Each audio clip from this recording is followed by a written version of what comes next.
Sejak kapan Pak Ustadz menjadi Salafi? Itulah pertanyaan yang dilontarkan seorang jamaah kepada Ustadz Zulkarnain. Kemudian inilah kisahnya. Bagaimana dan sejak kapan Ustadz Zul ini mengenal Salafi? Silahkan disimak.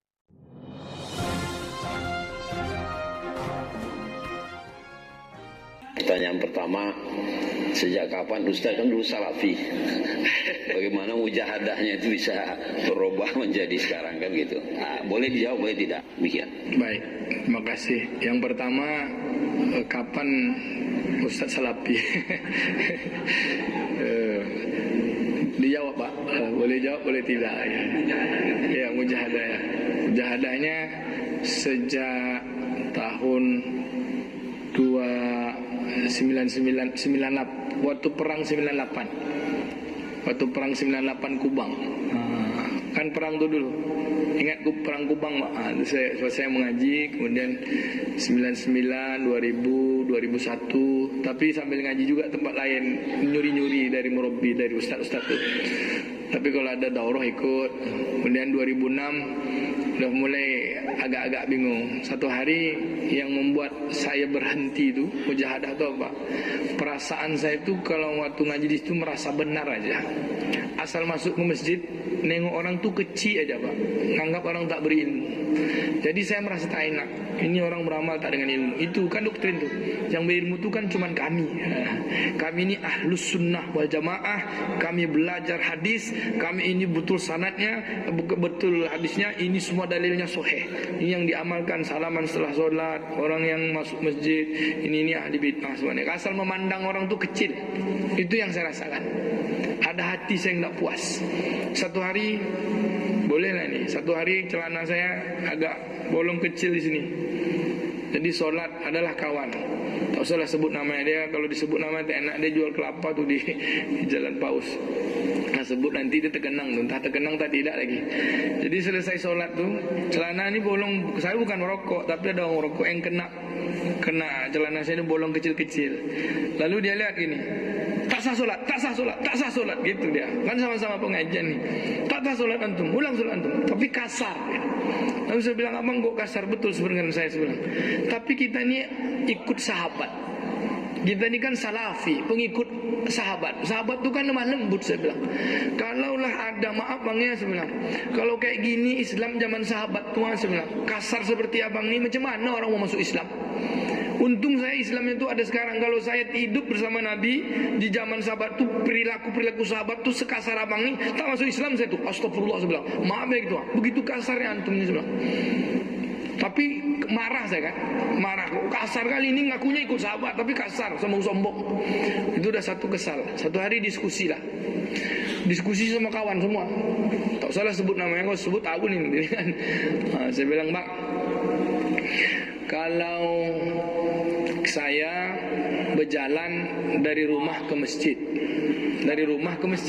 tiba-tiba di tengah jalan saya berhenti dan berdoa saya di jalan tuh bang, berdoa saya, ya Allah ya Rahman ya Rahim, apa aja lah saya bilang. Doa itu ibadah nak bang? Ibadah. Oke, saya bilang. Tapi yang saya lakukan ini pernah dibuat Nabi nak bang? Isu-isunya mulai gitu. Bingung dia jawab. Kan man amila amalan laisa amruna fahuwa raddun. Kan itu dalilnya. Siapa yang beramal yang tak pernah kami tunjukkan, maka amalnya tak diterima, tertolak. Saya tadi beramal, kan ibadah tu kan ya. Saya berdoa di jalan tu, lalu ditolak. Berarti kalau amal itu tak pernah ditunjuk, berarti itu bid'ah kan bang? Tak bisa juga dia jawab. Kalau bid'ah berarti dengan berdoa tadi masuk neraka saya itu kan bang sebenarnya. Kan berdoa sampai di jalan, di tengah jalan. Kan bid'ah tu kan, kullu bid'atin dalalah wa kullu dalalati finnar. Setiap bid'ah sesat masuk neraka. Apakah mungkin saya di jalan tadi berdoa gini lalu Allah Ta'ala bilang kamu masuk neraka? Yang satu jawab, ya bid'ah, tapi masuk neraka tak berani. Dia bilang, ya itu bid'ah. Yang satu lagi, no comment. Nah, semenjak itu saya bilang, berhentilah saya ngaji lagi. Kalian aja tak dapat jawab, saya bilang. Kenapa? Kalau seandainya saya masuk neraka, masa Allah kejam betul? Gara-gara saya berdoa masuk neraka, maksiat apa yang saya lakukan? Pada saya berdoa kepada Allah Ta'ala. Itu ibadah kan, saya bilang. Pernah tak Nabi pernah buat kayak gitu? Berjalan dari rumah ke masjid, tiba-tiba di tengah jalan, berdoa saya. Pernah tak Nabi buat kayak gitu? Tidak ada dalilnya kan? Berarti saya tidak ikut Nabi, bid'ah saya, masuk neraka saya. Udahlah saya berhenti ngaji lagi. Oh, langsung dibilang antum murtad.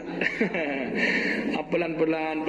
Padahal daurah pertama di kampus dulu. Terus sebut lagi ustaznya. Ustaz baru pulang dari Madinah. Kita panitianya, kita ininya kan. Ngaji halakoh sana, ngaji sini. Tapi selama ngaji itu saya memang nggak tentram, Pak. Terus mencari. Dan puncaknya tahun 2001 lah. 2006. Kemudian 2006 itu saya pindah halakoh. Pindah ngaji lagi dengan ustaz ini. Nah, ini secret lah ini, untuk saya diposting. Dan terakhir masih ragu juga. Satu hari saya di satu masjid khutbah Jumat, lupa baca pakai baca Saidina. Masjidnya di sekitar sini, Pak. Saya sebenarnya di daerah Rumba ini. Allahumma salli ala Sayyidina Muhammad wa ala ali Sayyidina Muhammad. Selesai sholat Jumat ditemui sama pengurus masjid. Ustaz, baca Sayyidina itu bid'ah. Tak boleh baca Sayyidina. Nabi ngajarkan Allahumma salli ala Muhammad wa ali Muhammad. Kalau berarti pakai Sayyidina masuk neraka saya itu, Pak. Bilang bingungnya gitu Ustaz tu kan. Diam aja dia. Iyalah, tak sesuai sunnah. Mak masa gara-gara Sayyidina masuk neraka. Maksiat apa yang saya buat? Itu lagi dalam hati saja. Balik saya kampung, Pak. Khutbah Jumat pula saya. Di kampung saya kan tarbiyah, Pak.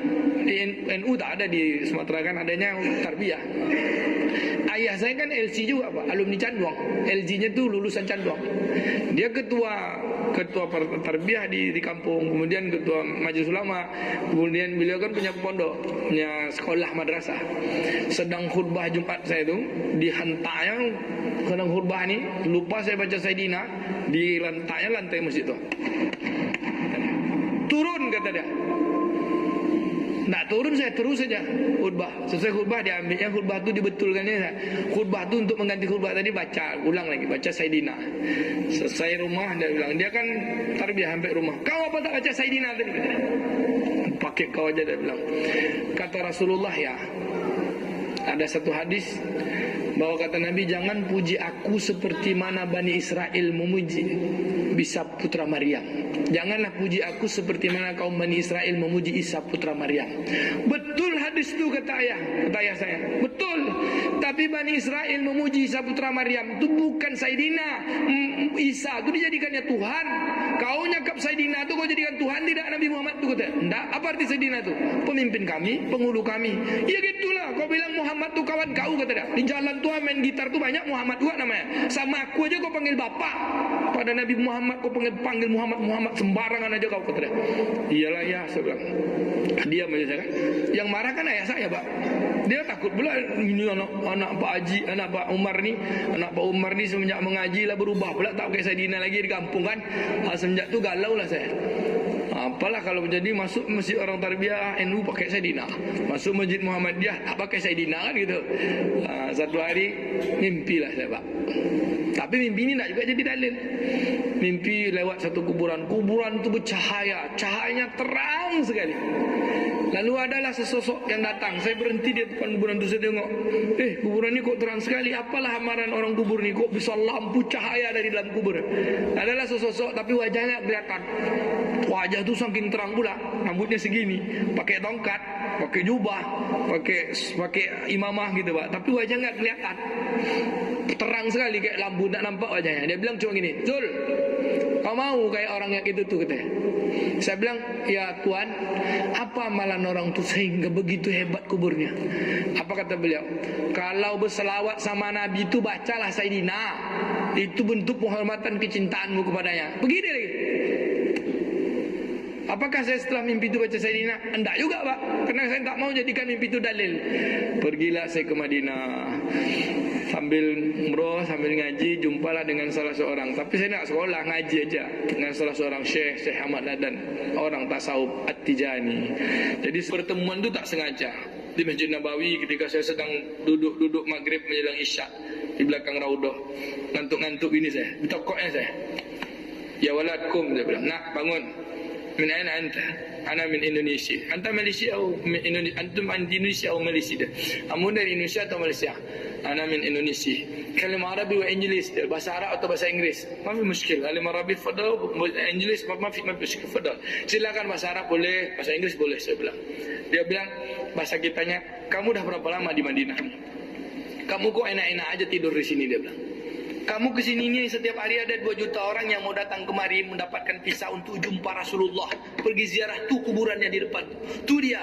Pertanyaannya apa? Kamu sudah jumpa Rasulullah atau belum? Oh, langsung digasnya saya, Pak. Kamu sudah jumpa Rasulullah atau belum? Saya bilang saya udah ziarah sana. Udah ziarah tuh udah jumpa apa belum? Kata dia. Digasnya saya lagi. Lalu saya bilang pegang tangannya. Lalu bagaimana cara jumpanya? Bagaimana cara jumpanya wahai Tuhan? Tasbih yang panjang. Baru kenal. Ismuka ya Habibi. Ini ismi Zulkarnain. Wa anta ya Syekh. Saya bilang, anak ini. Dari mana? Rupanya dia doktor, Pak. Belum di Sudan. Jadi dia sebentar bermukim di Madinah itu. Ngajar. Dan beliau baru, saya bilang kalau gitu saya belajar gaji lah sama beliau. Diajarkannya beberapa zikir. Kemudian diajarkannya salawat. Salah satu salawat, Salatul Fatih. Kalau kamu ingin bertemu Nabi, ingin temu betul dengan Nabi itu, hadirkan kecintaanmu di atas segala kecintaan. Jangan sembarang ucapan salawat, karena salawat itu adalah penghormatan. Maka hormatlah, pergilah jumpa dia sana, temuilah dia. Tak jumpa dengan matamu, hadirkanlah hatimu. Ini berselawat sembarang selawat aja. Tapi ada kawan kita pergi umroh, Pak, ziarah pun tak mau. Dia pergi sholat aja. Pergi ziarah kubur Nabi, dia bilang bid'ah itu. Ada tuh, Pak. Itulah dia kawan mantan saya kan. Semenjak itulah baru saya pakai Sayyidina itu adalah penghormatan dan lebih kepada adab. Dia orang kalau tak baca Sayyidina itu, Pak, agak kurang adab. Dia panggil Muhammad aja. Muhammad itu banyak. Maka Sayyidina wa Nabiyina wa Habibina Muhammad. Lalu ada yang bilang Rasulullah kan tak pakai Sayyidina, mengajarkan. Itu bentuk ketawaduan Nabi untuk tidak terlalu mengangkat dirinya. Tapi Nabi pernah bilang, ana sayyidi Bani Adam, saya ini pemimpin Bani Adam. Itu kisah masa lalu. Kata Pak tak boleh jawab, saya jawab.